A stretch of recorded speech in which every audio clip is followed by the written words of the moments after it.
I'm sure you guys have all seen it by now, but RFK Jr., lifelong Democrat, lifelong champion of environmental and other predominantly liberal causes, an actual Kennedy man, living Democrat royalty, has dropped out of the presidential race and endorsed the Republicans. Not just the Republicans, endorsed Donald Trump. And that is how bad Kamala Harris is, man. That is how bad Democrats have become. And just think about this, man.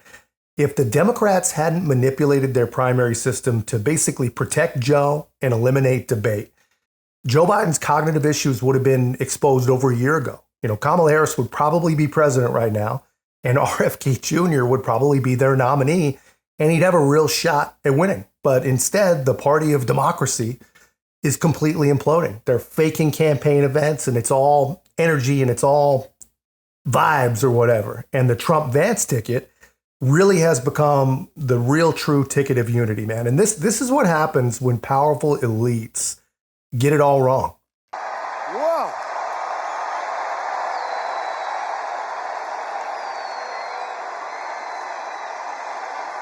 And he deserves it. He deserves it.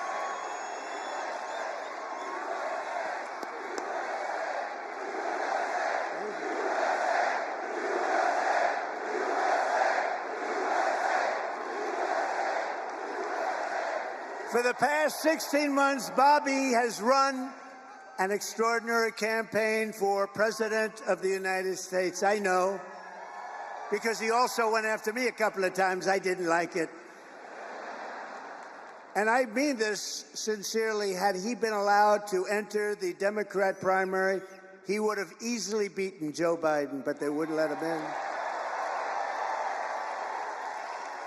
They put up rules. I've never seen rules like he had to have 65% of the vote in order to run, you know, little things like that.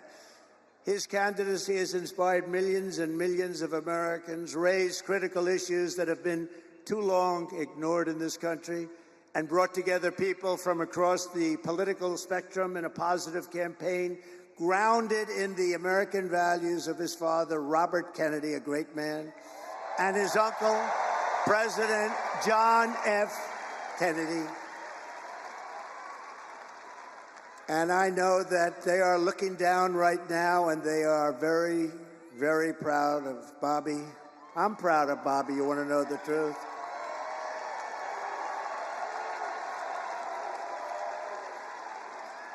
And I don't think I've ever introduced anyone that got applause like he just got. I must tell you, I don't think it's true. I don't think I've ever introduced anybody that got applause like that.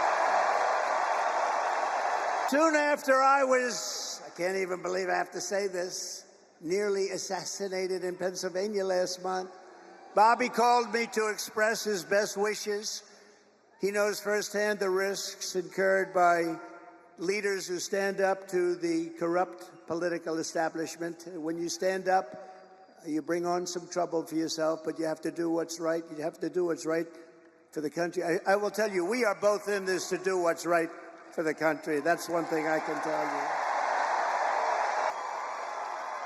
you. Millions and millions of Americans who want clean air, clean water, and a healthy nation have concerns about toxins in our environment and pesticides in our food.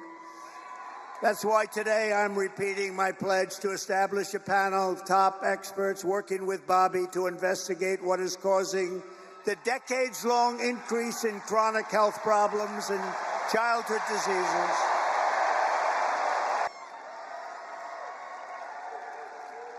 So I just want to ask Bobby to speak for a little while. I'll stand aside. I'm going to stand aside. But I can only tell you, I've known him a long time.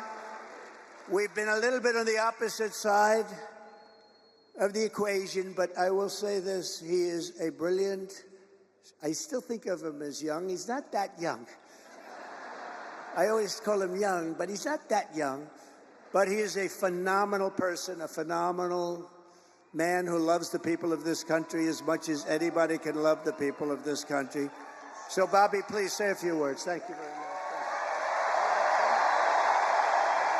And we talked about, not about the things that separate us because we don't agree on everything, but on the values and the issues that bind us together. And one of the issues that he talked about was having safe food and ending the chronic disease epidemic. Our children are now the unhealthiest, sickest children in the world. Don't you want healthy children? And don't you want the chemicals out of our food?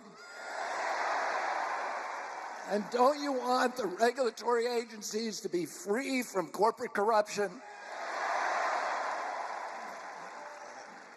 And that's what President Trump told me that he wanted. He also told me that he wanted to end the grip of the neocons on U.S. foreign policy.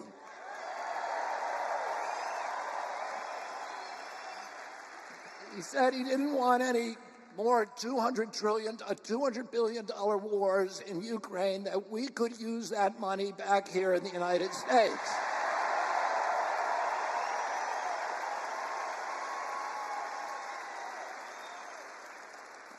And the best way to build a safe America is to rebuild our industrial base and rebuild the middle class in this country.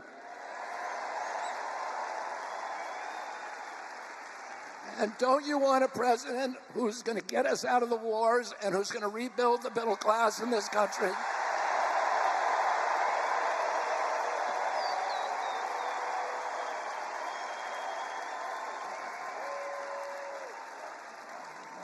And he told me that he wanted to end the censorship because the whole basis of American democracy is the free flow of information.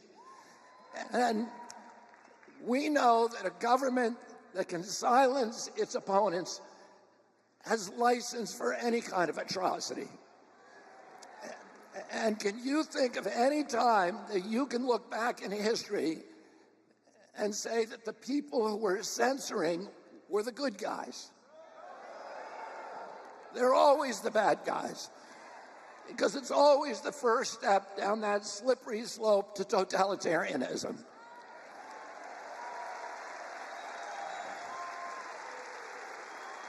And don't you want a president who's going to protect America's freedoms?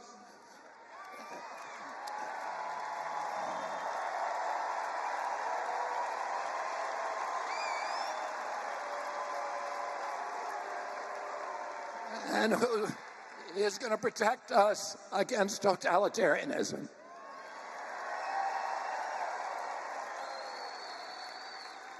And I want to ask you again, don't you want a safe environment for your children?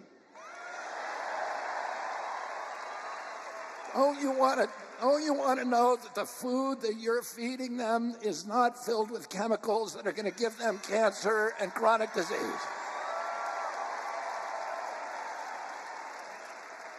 And don't you want a president that's going to make America healthy again?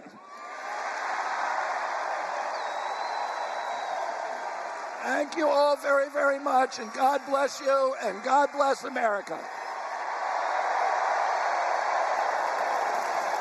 Any objective-minded, critically thinking person would see this, right? Especially anyone that even knows half of what RFK Jr. has gone through with these people over the last year. Anyone who sees this man and can still form their own thoughts has got to feel hopeful, right? And got to be really impressed.